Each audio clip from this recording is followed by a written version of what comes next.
थाइन ममांगीदा नुपी अमखक लेसाबी ओइरिंगी कांदा येरुंगी लाइना हाबदी goddess of येरुम ना माबु बोर अमा पीगी मदुदी सनागी येरुम को उ हाइदना अदुबु माकी अवाटबा अमदी माक मचा पोकु यारोय अदुना माकी नुपा अमता थीबा फंखिदे तद नोमदी पैसा लुपा यामना पांबा सना लुपा यामना पांबा नुपा अमना माबु लुहोंदुना लौखी अदुगी मखाय मिनरसे तामो कै चितलुगे हाइबनो लोइसनका तुक्लेसिबो अदुवादो तो नंगी येरुमदो कोक्त्रबो ngasi ngasi khara kokthodana ai lagauni uge amadi juar sanaraga paisa khara koma porakene nang nupadi ju thakpa kanbani na ju thakna paisa leitre ai ngonda nangi sanagi yerumdo amaka pirodana hoi tamo hoi ai hojik ai khangabani tamo do ju thakpa chepagi matam yoramani yerum amako urage aina ai hojik ma kokthoga purage ko tamo leibiramo hoi ngai na bage ko Sitamo,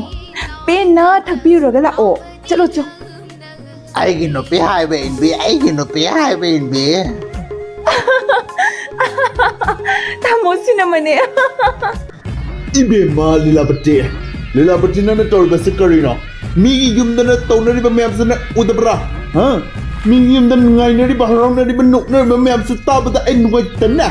Khangidna ai na khale nang su yerum ko pi haram gani na adubo nang di yerum ko paso ite na satara mo potho gan yerum ko na batan mo na batan na satara potho kan trama to isu ga tawre nang khali bit kadina yerum do ko ro ya haber nang mi gi sana gi yerum ko paso nang laksa dro kal chedro nang jam ko mi de ka yerum ko une be ma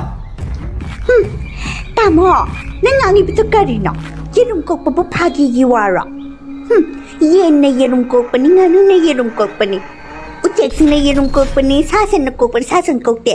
Ado nama ngangi bada karina. Mina su kok te. Mina mi boy khangedna. Mana tori bada abnormal ni khangedna. Ai ngonda atu ko bataw sinar karo. Na kina tuwa na phangamadi na kap kanida. Macha spogam te bi abnormal mada. Kap kaninang. Ade ai normal phangis na harau tama. Na sataragi se ba phangi bada kanadra. Kari seba ha tharu loine ne aigi ha paisa khara lejara ba low khara lejara ba puna mag mogi abroad ta ba hona ba da aina loi hunundana leitre lam sisu leitre yum sisu jon ba ta de nang khali bi to kari no mi gi na nuti gi chawkhat pa nuti gi upgrade oi de gi update oi de gi akui na kari ha na tu ka gi awena lai de e kamai to gi da tamo paisa na mi le bi apote sana na bi le bi apote thamoi na le ba ngambane Hai ngopi ai sami lai bagi wani na tina aku bisa pai habi wani na nang ngang itu kali nunda ai na hari bas nang ya ta dre moi na phana bisa pai bas moi macha do yo pangan loi hai ba ko moi na lei de ana su khallo macha sat na lei yo pangan moi ba kai na moi na lei ba mi ne ba atu pa mi ai yi was nang point of view to na khang ba Nangi pun sisa paisa gi value le mo e khangi nangi chathu paga thuktu paga ni ai ni ju thak pani na ai di kangi paisa gi value se paisa le ka di ju phangde paisa le ka ju phangi aduna ai yam du ngai te paisa pe tamo nang na piu de paisa le khangde no ti yu tak tok pa nga si di tong ni ngai sen le sak amata le sra hen betare ita sin do adi ke esi sa do do ai na hon le bande ado hon ngai le ai na tamo le khoi de su paisa de pudin piru re bande ke esi sa na ba ati bu kamai to gani handa thagi di ke esi sa na pa paisa hon pam le tara Nasani na tara ko po se lord na ma kanino khandi zum se mang ta uana por klaba de khandi ne laki pak to bangak to ai to ri bas kanino ai khangre mi gi ne yerum poi akoi gi ne sa poi akoi ji yerum po khida bani kar gi poi to bana yerum po wi be ma yerum po tamo na ngai bu to kanino ha lai ne se mak pata abnormal na se lai bani khanga ba anga banga ne lai bani ma da anga banga ni khanga tana ai na kisu to de bi ai ne yam hai ga na hinge khalak bani adu na ngai was da gi ai su da si power ai power da bana ten hangai da su power no ngai da ba ai yam kalak se ai yam no ngai ai yam sa se mo ne yerum sana yerum ko aga ai skop ne nge kamai tau kan ni khangde ai go da mai realize to gan na atawan gen na sorry ai attitude te hing manu pine ego yam sa awan nu pine na si hire ko de ai yam to ne hing mataret na ai kap ke Ibema ai nang ang misanang gyan tao nang za mai to dana ai yu thak pagi pesa bi bata bane ngasi yu thaktrabadi ai tumba yam nuai tumba yadaroi saksa yadaroi aduna nang pesa na te nang yerum ko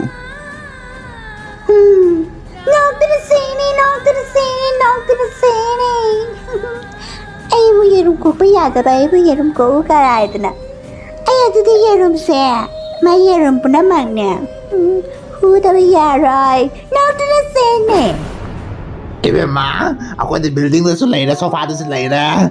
Ana udara mo yung di. Pom na saba no mo di ba nito? Laibam sulay tin hong yuta na lay na to. Nuay greta idi. May nawabo ko na kay na pesa ba ne? Tamo, ako'y nungay bro, hindi lay dahil na, mingon nanok na fam tuhok di. Ato kang biyo, ato sumoy nanok na badiya eh. Ako yawa matam na mo'y nanok na kiba ni tamo. Nok tamo, ati sunoo. Gula ba po na noktora di? Nung na ba po na di amata tata ba ni? Mo ita po di ay nok nito ba di kayo na ba di minung si Chen ba kani mini ama di minung si kang ba mini? Meram na yung kang ba mini gula ba po? Ado po ay mo ita nok na gani. Henay na nok na gani, pena nok na gani. Tamo, daw chắc thôi ay jerum kok ning manalore, jerum may ama makok thomage. Sislo thengzale eh. Yang pa wali na isunong wala hagi taro mini nang yerum do ko an kay grabe di ay heng pum mga ta ba ta hogal aga ay ama du ba tabaga man re yu thak pa sa toy ne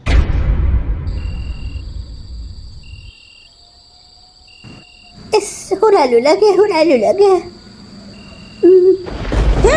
Eba, yang kita yerum niya hay na ay nilaw pa ta kya nungay zira dito mutum kring isa ka isa puta ta ta tiyang kapatari na yerum huda ke yerum hubi ni ay ti nilabati yerum hubi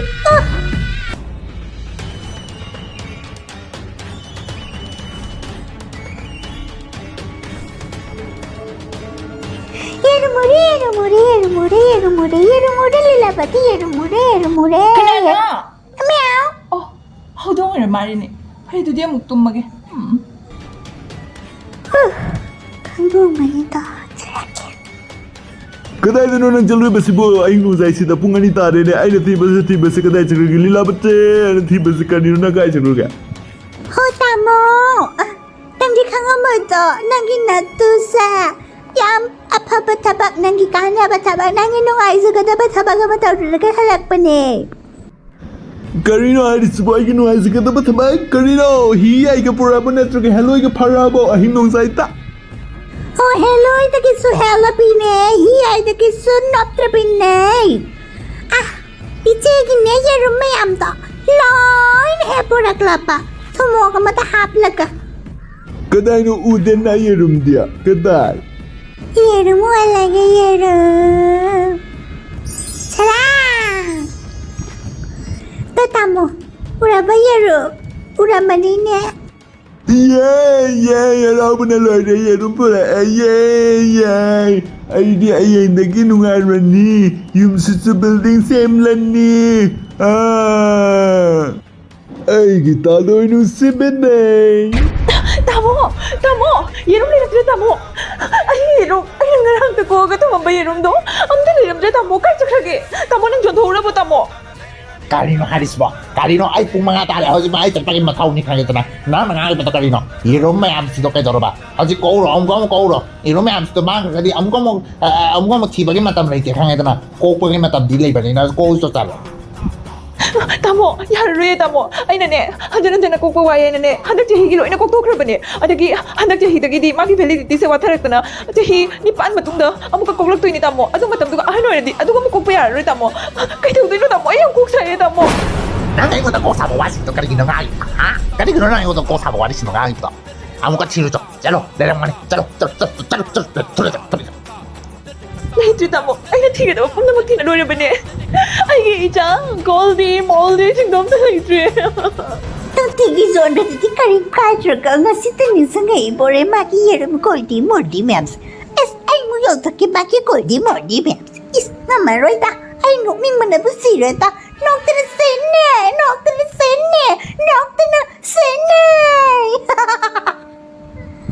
Nang di hingun na sukanadre, nang di hingun no ibe ma, ay na yerum ko ay basu ko pangamda ba, nang guman no piti hingun na sukanadre, nang di ita su po pangamde, ama di yerum su ko pangamdre, au di tinang layo na sukanadre, nang salo, Tamo, ay mo dum na haigano. Ay iralase. Ay na di pasa ko ka pasa tama mini. Aduga, kamay ng mga mino ay kang sukundi tamo. Ay na sugyam, nasibaw ba da yung building sa hali. Tamo mo jutag na bagi pisa pili. Ado na nakaukrap ro tamo. Kaya ino nga siya ibo ut pili musto tamo. Ha, nang ina suwi man binang sarado na kasan na sa laga ay nuwi tem to ba yaro kaya na ita su pok trabi amade ay gi nuwi ba phang dabi nang di kana dabi no ni na kana dabi no pili thara ge na makana du ka thara ge Tamo na hojik ay mo sukut tabire na tra. Pare tamo, ay mo sida. Ay ko ba mo tang na lere. Ay chala ge. Ibe me hendo pia na saktu kari no mala dana na bigi yerum hurali do kari no ai yerum lai mini khandra yerum lai bi ai na ma pu bol pe gi bani yerum ko u ai dana migi yerum sana yerum do na hura la migi yu thu ai na khali ban nu pi no bo kan ni pi no bo na ngi na sa sin do ai na loi hat kane khodi ti na yerum hura la bani na ngi na sa sin do loi hat kane do ki ti yerum awa ta sune kha ba sana on ma loi la ti yerum ne lo batara bi bi mi na sil loi da bani yerum do loi ne ma ha ma do bani be ma na sa phra sa loi ni dre na ha to kan ni Moi tin nung aya bro ha moi tin nung aya bro ako sino may pagtoy ay hindi pa na yung taning ni har pa matanda ay pisam ta piningan ni te kaya na atu man kari to bang toy ay matu na mo ay ning duwan bati ba kanuni magi to ba yatra ba to dang ni pare nang to dang to ro nang na sa puno mo ay na ko ni nang to dang to le ho No.